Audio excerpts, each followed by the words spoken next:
too. Let's Yes. not go any further.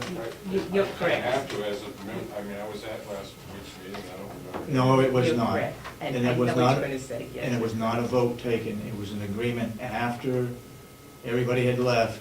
I said, we need to come up with something for Monday. Do you agree in keeping the two wings in the core section?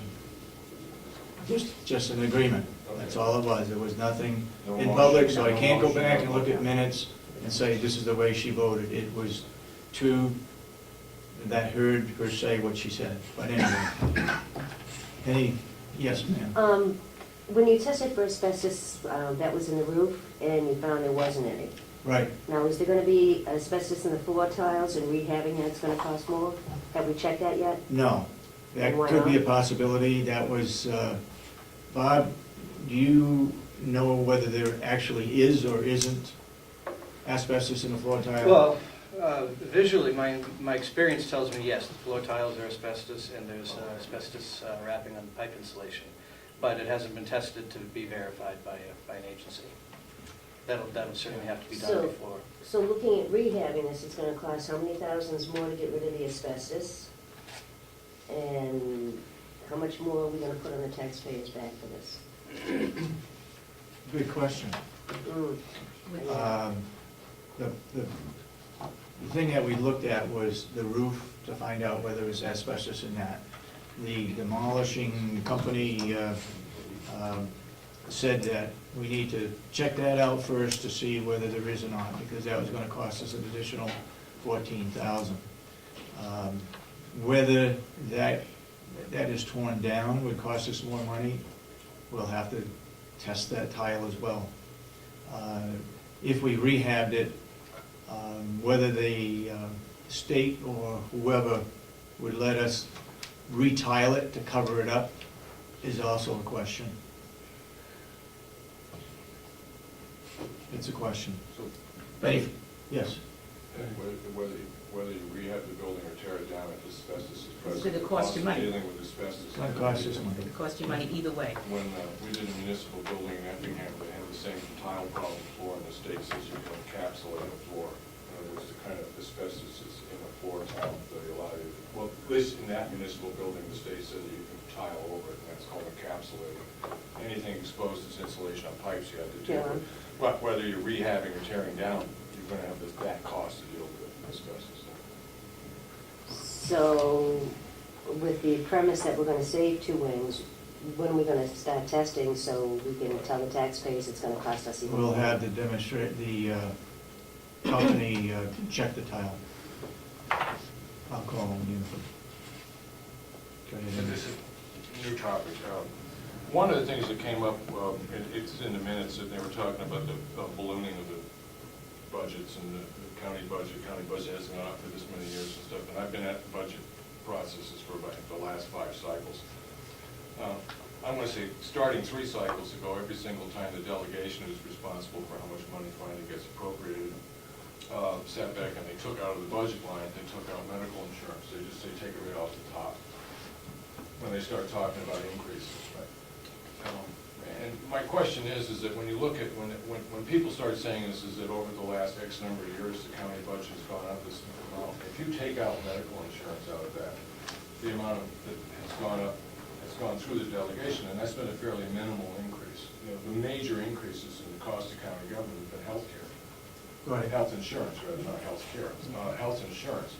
And every single cycle, at least for the last 3, and I think it goes back longer, the delegation predicates all discussions on the budget if we're going to take healthcare out of the equation. Yep. So when people, I mean, I really take umbrage with this, but when people start looking at the commissioners and saying, you know, you're responsible for a 10-year cycle, huge, you know, it's resulted in a huge increase in the county portion of the tax budget. I've never seen the commissioners recommend to the delegation that they want to improve healthcare to the point that will drive up the costs. I've seen the delegation and the commissioners forced to accept huge cost rises in medical insurance because there's so few people with a ball in the game in New Hampshire. Not much competition. Right, so that argument really kind of bothered me, you know, and then when I saw it again in the minutes, it really stuck in my craw a little bit, because if you're going to predicate the budget cycle, we're taking that out. When you start looking at the percentage of increase in county government, you've got to take that out of it too, because that was an agreement by the delegation to do that. So, that's my comment on that. Okay. Any other public comments? Yes? I complimented you last week on the fact that I could read the minutes on the web and that they were present to view, but this week, that didn't happen. Oh, yeah, I apologize about it. I get the minutes late. I get them yesterday. So that's why it was not on the web. Any further public comment?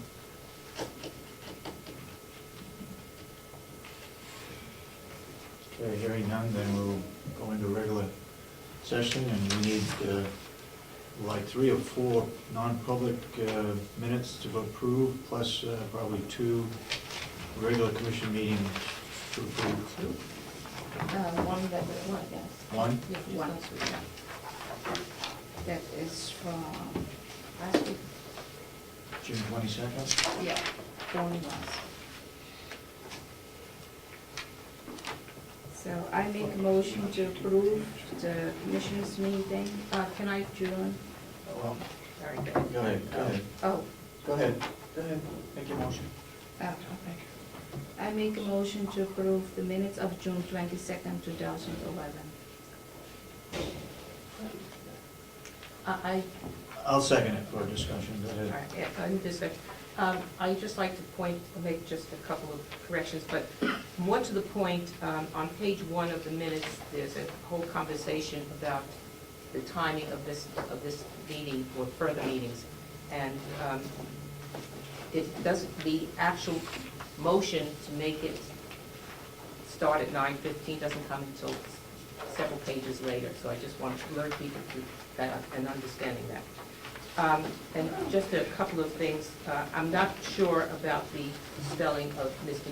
McBrien's name. I think it's MC, but I wouldn't swear to that. And on page 2, under DeWitt, 1, 2, 3, 4, the 5th bullet point, just uncapitalized pigs. The last night for the pigs went well. Oh. And on the next page, again, have the McBrien name, but on the next page, under Dewhurst, 1, 2, 3, 4th down,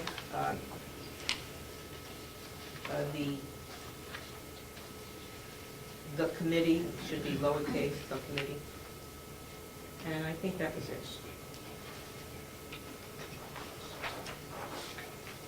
Okay. With those corrections,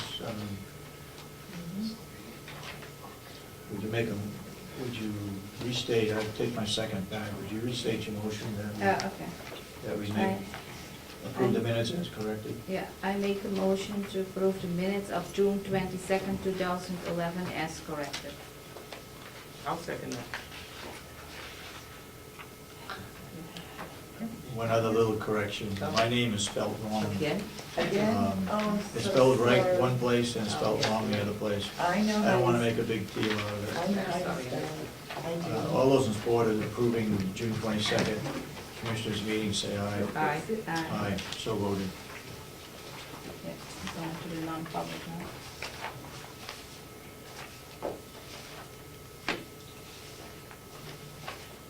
I have the non-public minutes from Wednesday, June 1st, 2011. I make a motion to approve the non-public minutes.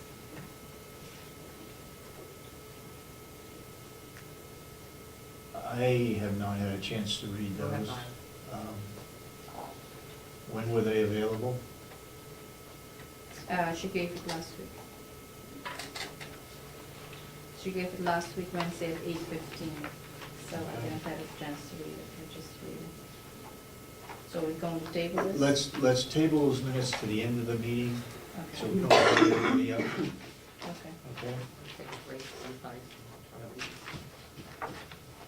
Okay, any reports need to be given? If not, then we'll move right into the agenda, and Carol Jowdy, you're first on the agenda, so would you give a presentation, please, regarding landscape design for the new nursing home? What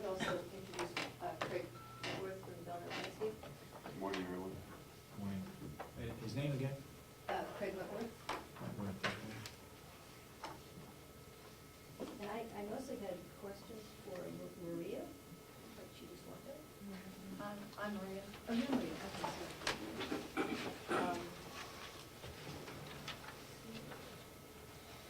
I just think there's some questions that I wanted to go over, and then, I'm not sure if you have all that with you, but,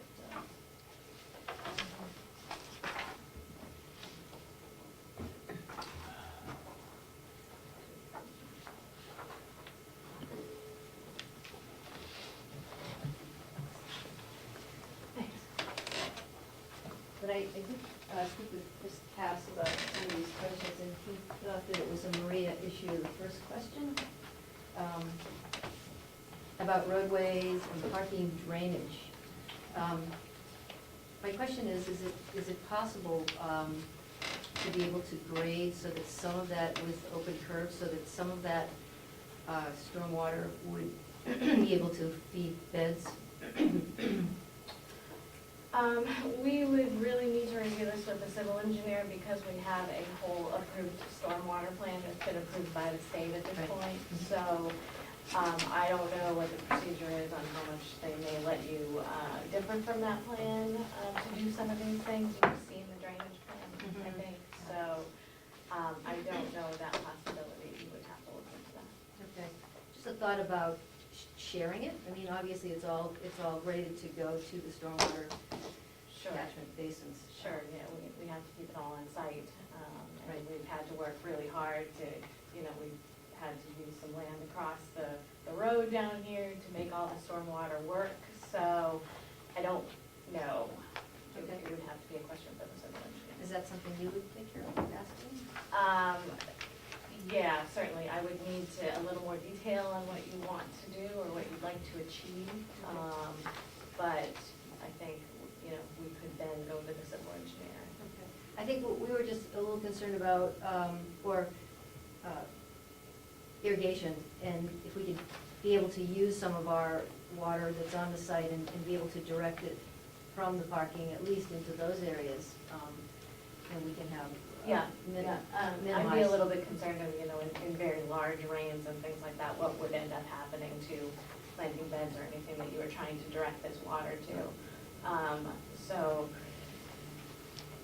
And I think it may be difficult to achieve, but again, the civil engineer would be able to respond to that a little bit better. Okay, because it would affect master plan in terms of level of beds, et cetera, so that we're getting the water to move down into the beds rather than having them up above and irrigating them. So that was the first concern.